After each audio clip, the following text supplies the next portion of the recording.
See now, in last session we have discussed about Coulomb's law in scalar form, but as we all know, force is vector, so we'll try to deduce expression of force in vector form, and that we'll call as Coulomb's law in vector form. This is helpful for us in many examples. Within many examples, we'll have to find out the vector form of force only. So we'll have to discuss about this simple concept, Coulomb's law in vector form.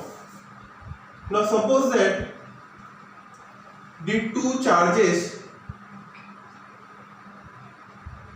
between which this force is acting is represented by Q1 and Q2, and these two charges are located at position vector R1 and R2 with respect to origin O of this three-dimensional coordinate system. यहाँ पे दो charges है Q1 and Q2 और जिनके position vector जो है वो है R1 और R2 with respect to origin, और अब मुझे इन दोनों के बीच में जो फोर्स लग रहा है वो ढूंढना है. So first I will try to find out vector F12. F12 is nothing else but force acting on 1 by 2. When I write F12, what does it indicate? It indicates that force acting on charge Q1 by charge Q2. और अब ये F12 जो है उसका मुझे expression vector form में ढूंढना है. Right now we consider both charge and Q1 and Q2 to be positive, and if both charges Q1 and Q2 are positive, there will be a repulsive electrostatic force acting between them. ये दोनों charge Q1 and Q2 हम positive मान के चल रहे हैं, और अगर ये पॉजिटिव चार्जेस है तो जैसे हमें पता है इन दोनों के बीच में रिपल्शन फोर्स लगेगा. तो ये जो Q1 चार्ज है इस पे अगर ये चार्ज Q2 रिपल्सिव फोर्स लगा रहा है तो वो उससे दूर जाएगा. सो ये जो है मुझे फोर्स F12 का डायरेक्शन मिलेगा. This is the direction of force F12.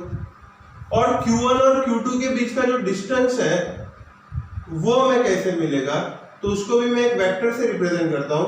ये जो वेक्टर मैंने ड्रॉ किया है, ये ड्रॉ किया मैंने वेक्टर R2 से R1 पे, तो इस वेक्टर को मैं क्या लिख सकता हूं? It can be written as R21, a vector drawn from charge Q2 to charge Q1, so that's why this can be written as vector R21. तो फोर्स का जो डायरेक्शन होगा F12 वो भी R21 के डायरेक्शन में ही होगा. If both are positive charges, हमने पहले कंसीडर करके रख रहा है कि Q1 और Q2 दोनों जो है पॉजिटिव चार्जेस है.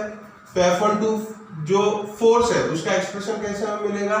It will be simply K, that is Coulomb's constant, Q1 Q2, जहां Q1 और Q2 दोनों चार्जेस के मैग्नीट्यूड है, divide by square of distance between them. Now distance between Q1 and Q2 is equal to vector R21's magnitude. So we can write down it is magnitude of vector R21 square, and it will be along which direction? It will be along a direction of R21. ये F12 जो force है उसका direction जो है वो R21 के direction में ही होगा. तो R21 के डायरेक्शन को लिखने के लिए हम यहाँ यूनिट वेक्टर R21 से मल्टीप्लाई करेंगे. तो पता है कि यूनिट वेक्टर उसका मैग्नीट्यूड 1 होगा, मैग्नीट्यूड 1 होगा तो ओवरऑल फोर्स की वैल्यू को चेंज नहीं करेगा और जो हमेशा डायरेक्शन देगा। तो ये हमारा F12 का फॉर्म हमें मिल रहा है। F12 के फॉर्म में ये R21 मैग्नीट्यूड है और R21 यूनिट वेक्टर। अब इन दोनों की वैल्यू हमें कैसे मिलेगी? तो उसे ढूंढने के पहले मुझे R21 ढूंढना होगा। तो हम देख सकते हैं R21 जो है वो वेक्टर कहां से स्टार्ट हो रहा है? वो वेक्टर स्टार्ट हो रहा है Q2 से, मतलब के पोजीशन वेक्टर R2 से, एंड कहां पे हो रहा है? R1 पे। तो अगर मैं फाइनल माइनस इनिशियल का कॉन्सेप्ट लूं तो भी मुझे इसकी वैल्यू मिल सकती है vector R1 minus vector R2। या तो triangle law of vector addition से भी हम इसे डिराइव कर सकते हैं। अगर ट्रायंगल लॉ की हम बात करें तो ये है हमारा वेक्टर R2, ये है वेक्टर हमारा R21 और इन दोनों को अगर ऐड करता हूं तो रिजल्टेंट जो मिलेगा वो मुझे R1 मिलेगा। तो इस वेक्टर लॉ के हिसाब से भी हम बोल सकते हैं कि vector R2 plus vector R21 is equal to vector R1। So it is quite clear that vector R21 will be equal to vector R1 minus vector R2। Final minus initial से भी हम ढूंढ सकते हैं या triangle law of vector addition से भी हम R21 की वैल्यू जो है वो ढूंढ सकते हैं। तो यहाँ पे हमें पता चल रहा है कि R21 जो वेक्टर है वो क्या है? R1 minus R2। तो R21 का मैग्नीट्यूड क्या होगा? Magnitude of R21 will be magnitude of R1 minus R2। अगर मुझे यूनिट वेक्टर R21 ढूंढना है तो यूनिट वेक्टर R21 की वैल्यू क्या होगी? यूनिट वेक्टर हमेशा क्या होता है? Vector R21 divide by magnitude of R21। Vector R21 जो है हमारा वो है R1 माइनस R2 और उसका magnitude is magnitude of R1 minus R2। तो हमें जो दो चीजें चाहिए थी, एक R21 का मैग्नीट्यूड और दूसरा यूनिट वेक्टर R21, वो दोनों की वैल्यू हमें अब मिल जाती है। वो हम हमारे ओरिजिनल एक्सप्रेशन में रखेंगे। तो F12 फिर से आपको बता दूं क्या है ये? फोर्स ऑन 1/2, उसकी वैल्यू क्या होगी? K Q1 Q2 upon magnitude of R21 का स्क्वायर। मैग्नीट्यूड ऑफ R21 की वैल्यू क्या है? It is magnitude of R1 minus R2। So it is simply magnitude of R1 minus R2 the whole square. And what is final term? Unit vector R21। Unit vector R21 की value भी क्या मिलेगी हमें? It is R1 minus R2 vector divide by magnitude of R1 minus R2। अभी हमने इसे यहाँ पे डिस्क्राइब किया है। It is vector R1 minus R2 divide by magnitude of R1 minus R2। This is vector whereas this is magnitude of that same। और अब हम इसे कैसे लिख सकते हैं? K Q1 Q2 divide by R1 minus R2 the whole cube. Already R1 minus R2 के mod का स्क्वायर था, एक और R1 माइनस R2 है और multiplied by vector R1 minus R2। कुछ इस तरह जो है हमें ये F12 वेक्टर का फाइनल एक्सप्रेशन मिल रहा है। तो Coulomb's law in vector form काफी सिंपल है डिड्यूस करना। F12 force on 1/2 is equal to K Q1 Q2 by mod of R1 minus R2 the whole cube multiplied by vector R1 minus R2। अब जैसे कि हमने देखा कि F12 मतलब के force on 1/2, its value can be written as K Q1 Q2 divide by mod of R1 minus R2 the whole cube into vector R1 minus R2, ये हमें एक्सप्रेशन मिला है। अगर मैं F21 की वैल्यू ढूंढना चाहूं तो F21 मुझे कैसे मिलेगा? तो उसमें कोई चेंज नहीं होगा, it will B K Q2 Q1 mod of, अब यहाँ पे 1 2 की जगह अगर मैं 2 1 यूज कर रहा हूँ, फोर्स 2 1 1, तो ये भी जो है वो चेंज हो जाएंगे। It is R2 minus R1 the whole cube और वेक्टर R2 माइनस R1। अब हमें पता है कि वेक्टर R1 माइनस R2 जो है is equal to minus of vector R2 minus R1। लेकिन अगर magnitude of R1 minus R2 की हम बात करें तो it is same as magnitude of R2 minus R1। So if I want to replace this R2 minus R1 by R1 minus R2, how I can replace? F12 में अब product में Q2 Q1 लिखे हैं, Q1 Q2 कोई फर्क नहीं है, it is one and the same thing. यहाँ पे magnitude of R2 minus R1 की जगह पे magnitude of R1 minus R2 मैं लिख रहा हूं तो भी कोई फर्क नहीं पड़ता, it will be same value. But if I want to replace this R2 minus R1 with R1 minus R2, I will have to add a negative sign, then only I can write down R1 minus R2. You can see over here. So therefore F, rather I have written this value as F21. F21, you can see this expression is exactly equal to F12. Only thing is there is this minus sign. So F21 is equal to minus of F12. ये क्या represent करता है? ये represent करता है कि जितना force charge Q2 पर Q1 लगा रहा है उतना ही फोर्स चार्ज Q1 पे Q2 लगाएगा। मतलब कि two charge exert equal and opposite force on each other. Two charge exert equal and opposite force on each other. It is nothing else but Newton's third law of motion. For every action there is equal and opposite reaction. मतलब कि हम बोल सकते हैं easily कि भाई Coulomb's law obeys Newton's third law. Newton's third law को जो है कूलम्स लॉ ओबे करता है।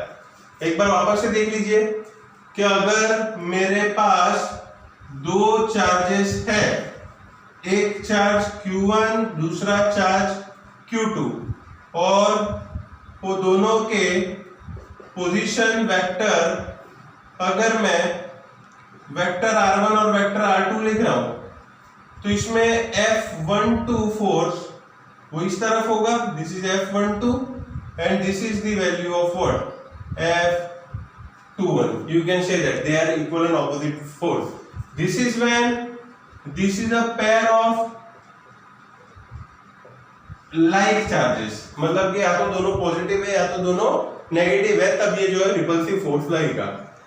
लेकिन अगर हम बात करें कि ये जो चार्जेस हम यहाँ ले रहे हैं, लेट अस कंसीडर कि वो अनलाइक चार्जेस की पेयर है, ये Q1 और ये Q2, ये दोनों अनलाइक चार्जेस है, this vector R1 and this is vector R2। तो ये केस में एक दूसरे को अट्रैक्ट करेंगे, so this will be direction of F12 that is force on Q1 by Q2 and this will be direction of F21 force of 2 by 1। दोनों case में जो पेयर है फोर्स की वो इक्वल एंड ऑपोजिट है, दोनों case में वो न्यूटन्स थर्ड लॉ को ओबे करेगा। ये पेयर कब हमारी काम करेगी? When these are pair of unlike charges. मतलब अगर Q1 को मैं पॉजिटिव लेता हूं तो Q2 नेगेटिव है, और अगर Q2 नेगेटिव है तो Q1 नेगेटिव है तो Q2 पॉजिटिव है। दोनों चार्जेस जो है वो अनलाइक होने चाहिए। अब जो है, अब तक हमारी डिस्कशन हमने रिस्ट्रिक्ट की हुई थी, that is force between two charges. we were discussing a force acting on any single charge by any single charge.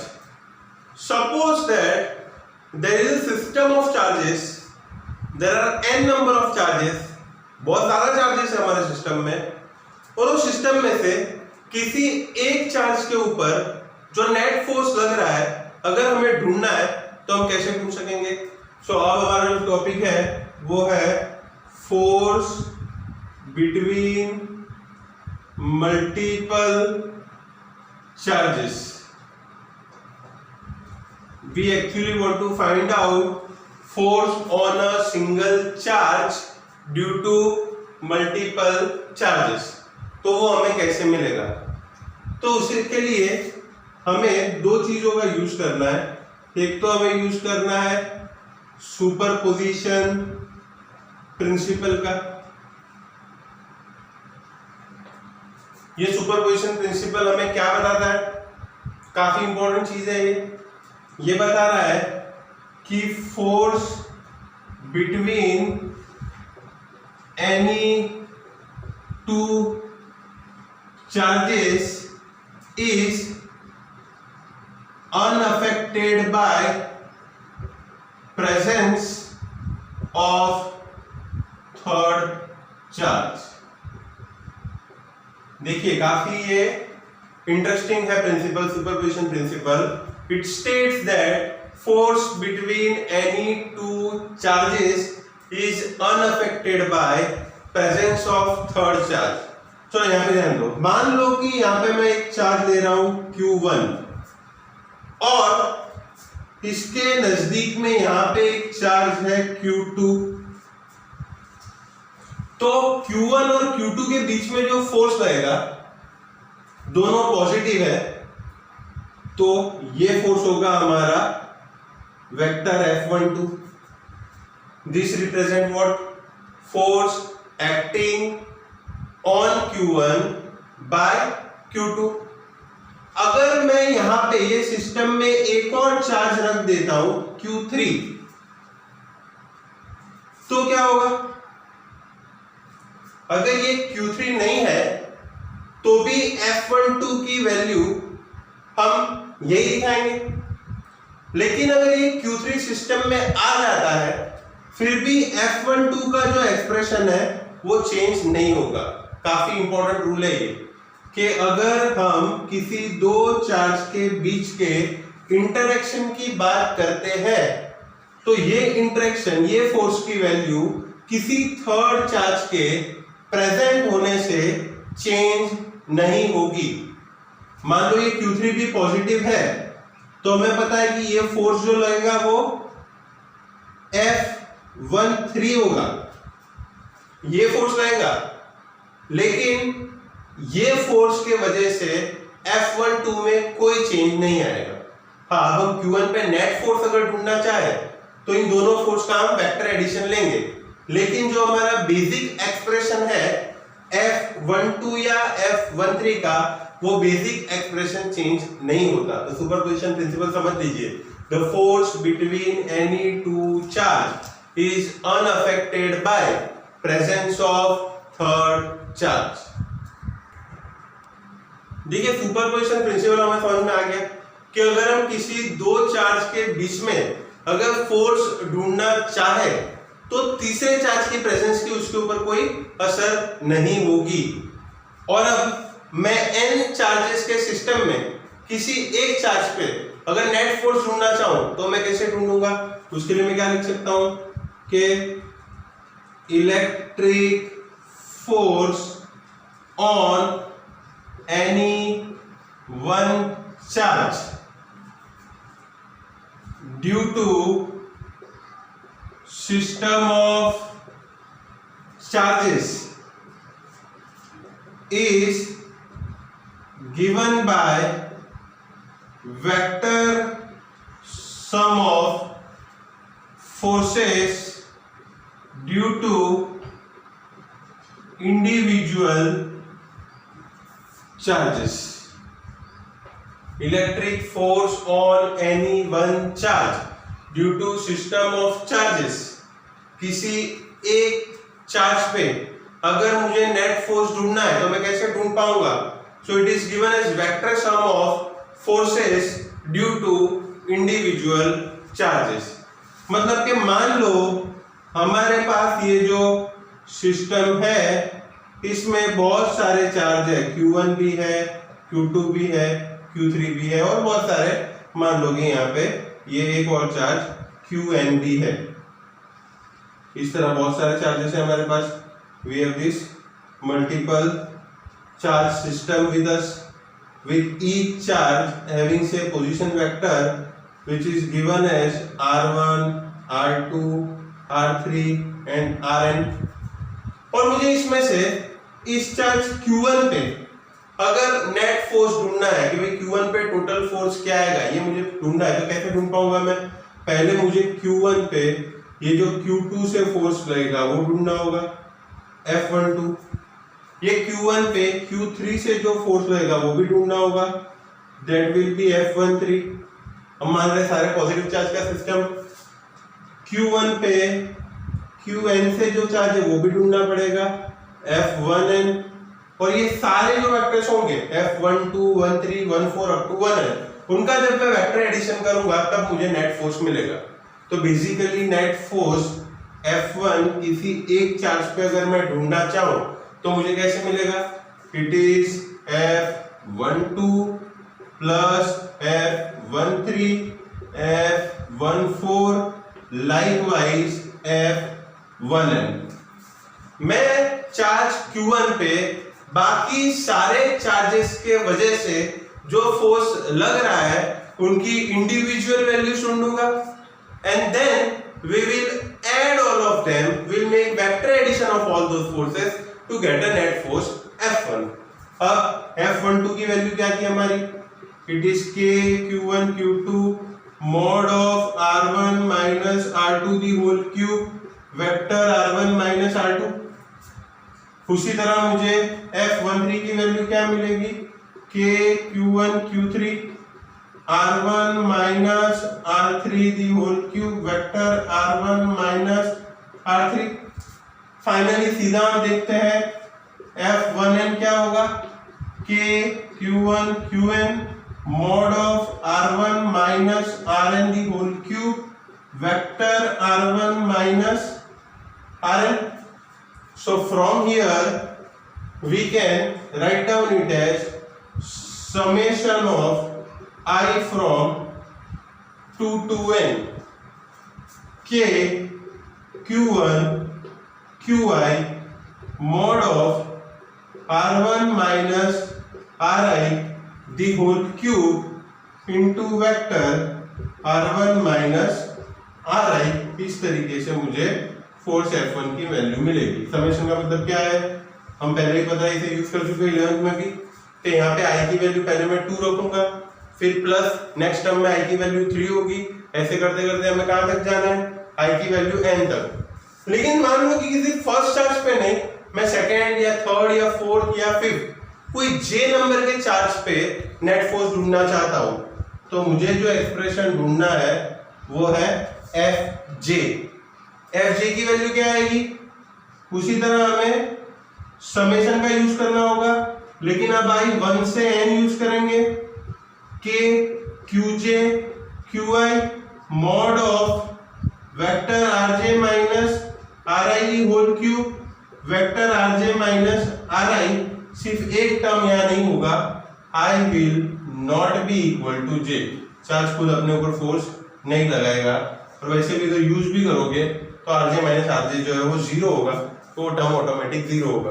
तो ये मिल रहा है force acting on any single charge. तो वेरी इंपॉर्टेंट, काफी यूज करेंगे हम इसका आगे एग्जांपल्स में सुपरपोजिशन प्रिंसिपल्स का, जिसमें ये स्टेटमेंट जो मैंने लिखा है वही सुपरपोजिशन प्रिंसिपल है कि force of interaction between any to charge is unaffected by presence of third charge. इसका यूज करेंगे हम फोर्स बिटवीन मल्टीपल चार्जेस ढूंढने के लिए कि पूरे n चार्जेस के सिस्टम में कोई भी एक रैंडम नंबर के चार्ज पे अगर मुझे फोर्स ढूंढना है तो उस चार्ज पे बाकी सब चार्जेस से जो फोर्स लग रहे हैं उन सब की हम इंडिविजुअल वैल्यू ढूंढेंगे, फिर उन सबका वेक्टर एडिशन करेंगे तो उस चार्ज का हमें नेट फोर्स मिल रहा है।